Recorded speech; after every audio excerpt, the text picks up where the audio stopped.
Welcome back, everyone. We are less than 24 hours out of the Fresh servers coming out and being live. Maybe you're watching this video in anticipation of another Fresh server. This one's going to be a little bit unique and different because we have the Joyous Journeys buff, so all experience gains are increased by 50%.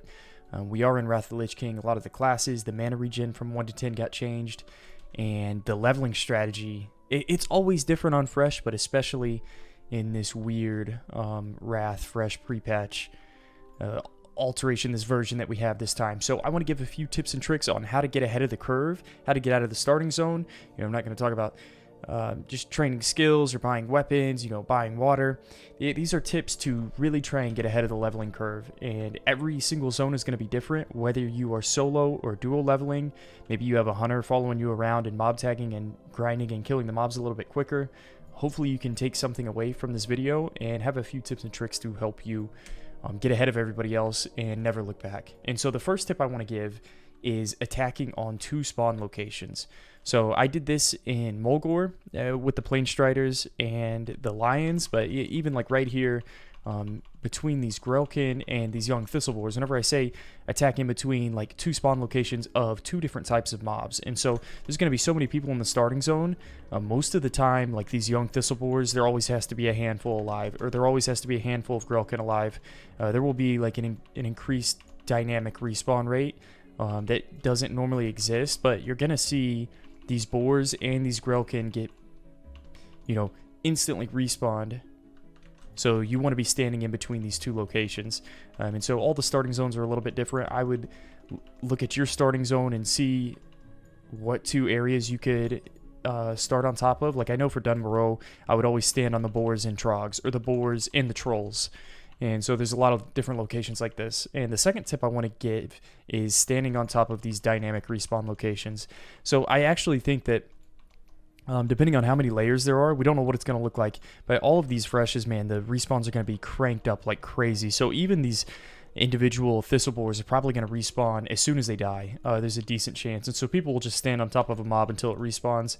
This tip may not be as relevant if the servers are just packed, there's less layers, everything's going to be respawning as soon as it goes down. But there are a lot of different locations, not even just in the starting zone, but there are some Furbolg areas that always have to have like 3 or 4 mobs alive at one spawn location. This is how people are going to get server first, 70 to 80. The way certain mob areas, these dense packs work, a mob has to be, like 3 or 4 mobs have to be alive at one time. So as you see right there, I just killed 1 mob and 4 respawned instantly. So that's the idea. Maybe go around your starting zone, see if there's any locations that interact this way for you. Next tip I want to give is always running in one direction. You never want to backtrack. As soon as you log into these fresh servers, the spawn location is just going to get more and more populated. The mobs around the starting area are just going to be completely dead, and you just want to run in one direction. So, for instance, Teldrassil, I like to run to the back of the spider cave. The mobs that are actually passive, they're not hostile anymore.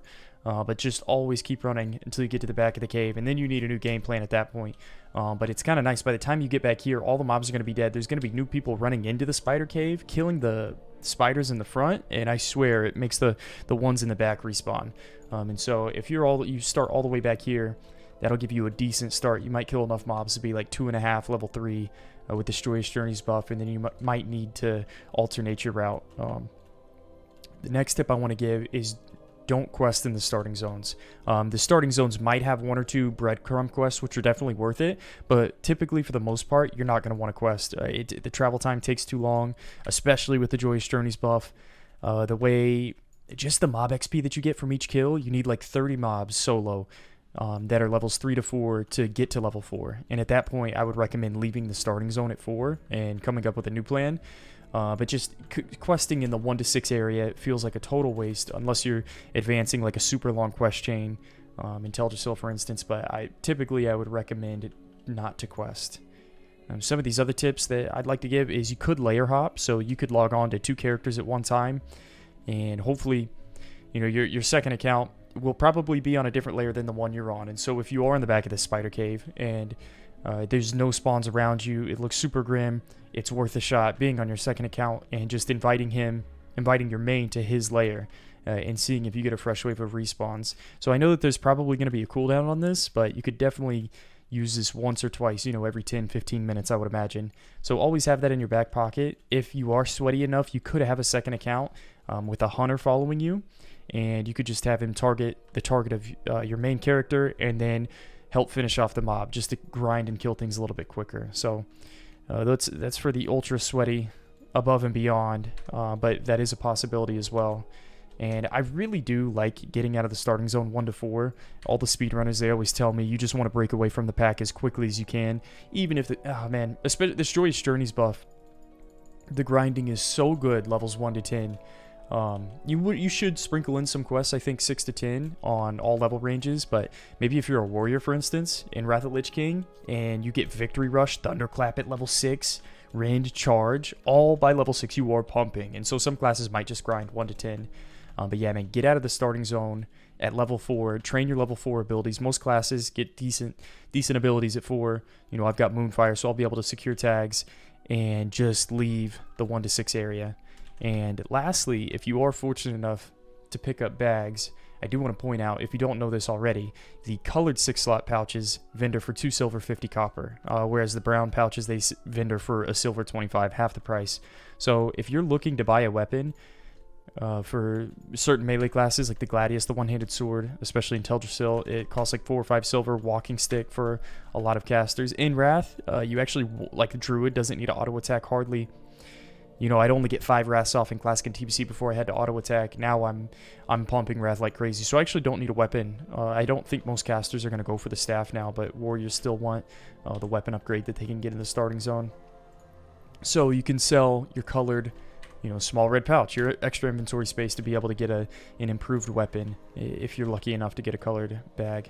So those are my tips and tricks on how to get ahead of the curve, how to get ahead of the masses. And if you don't have a plan, 6 to 10, you know, people might start catching up with you, but most of the time people don't have a plan and they just leave Shadowglen or the starting zone at level 1 or level 2. And I see them in a 5-man group, they're gaining XP extremely slow. And it's just overall not worth it. So if you can hit level 4 in the starting zone as quickly as you can and break away from everyone, those are my tips and tricks to have a fun and hopefully decent leveling experience the first 24 hours of the Fresh being out, especially if you're playing on a PvP server, man. Try and out-level the pack, get ahead, and start farming resources, man. Have fun.